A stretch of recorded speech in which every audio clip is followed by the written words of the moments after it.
Voilà, je suis artiste peintre luministe et écrivain.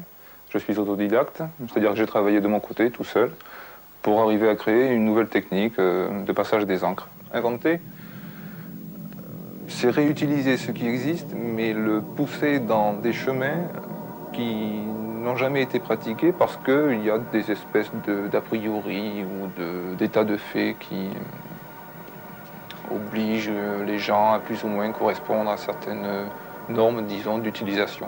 Or moi, les normes d'utilisation, je les déteste en général. Moi, ce qui m'intéresse, c'est de dépasser ce qui existe.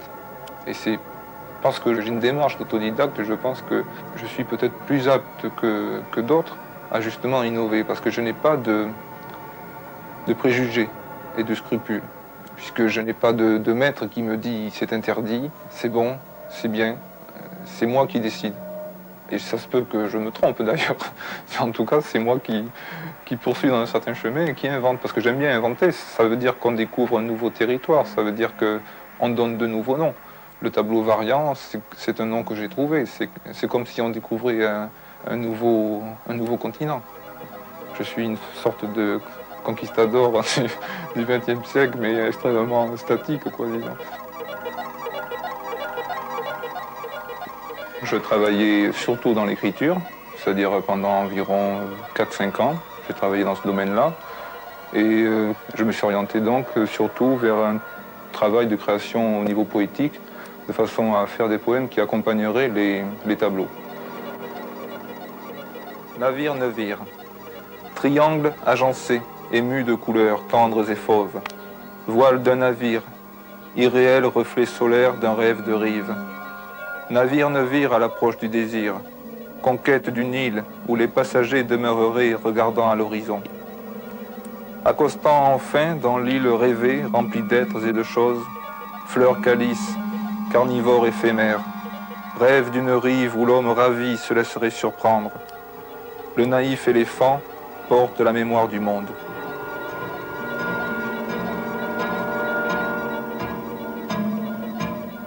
En ce qui concerne la peinture proprement dit, je pense avoir réussi à faire des progrès au niveau de la technique du passage des encres.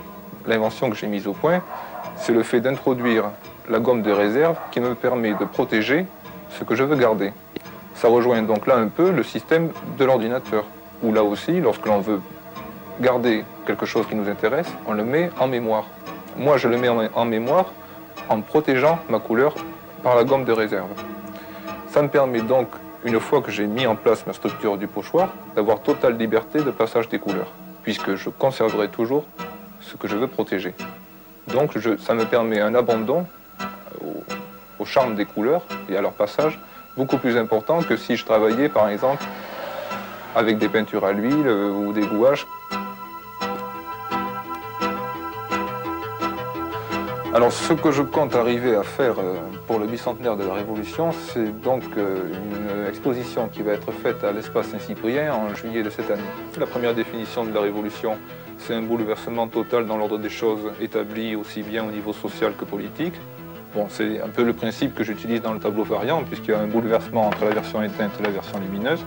Et ensuite, c'est le traitement de la Révolution sous sa forme, disons, spatiale, puisque la Révolution, c'est le point de retour d'un astre à la suite de son orbite. C'est ce qui se passerait dans cette animation-là, puisqu'il y aura un mouvement rotatif permanent dans différents sens, qui toujours, si vous voulez, situeront à un moment donné un des tableaux en état de révolution.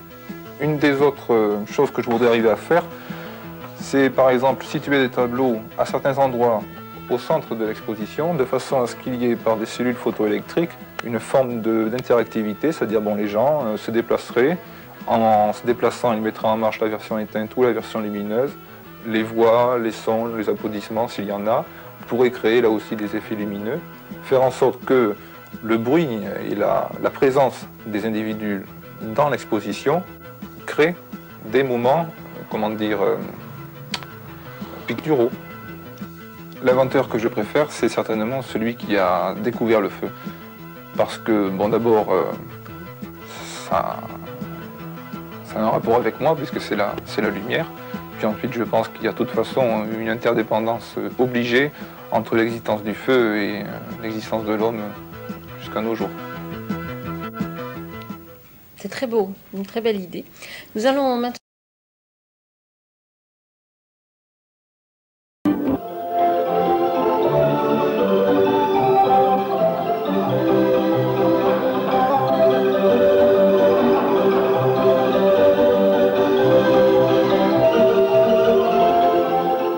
Un tableau variant sonore, c'est une combinaison de deux domaines qui habituellement sont séparés, à savoir la musique et la peinture. Moi, ce qui m'intéresse, c'est tout le jeu qu'il y a avec la lumière, le fait qu'il y a deux tableaux en un, le fait que l'on peut superposer les deux tableaux l'un sur l'autre en jouant sur une forme de fondu enchaîné, et donc d'arriver à une sorte de ludisme. C'est, disons, une manière de faire en sorte qu'à l'intérieur du jeu du tableau, il y ait un autre jeu, et que de jeu en jeu, tout le monde joue.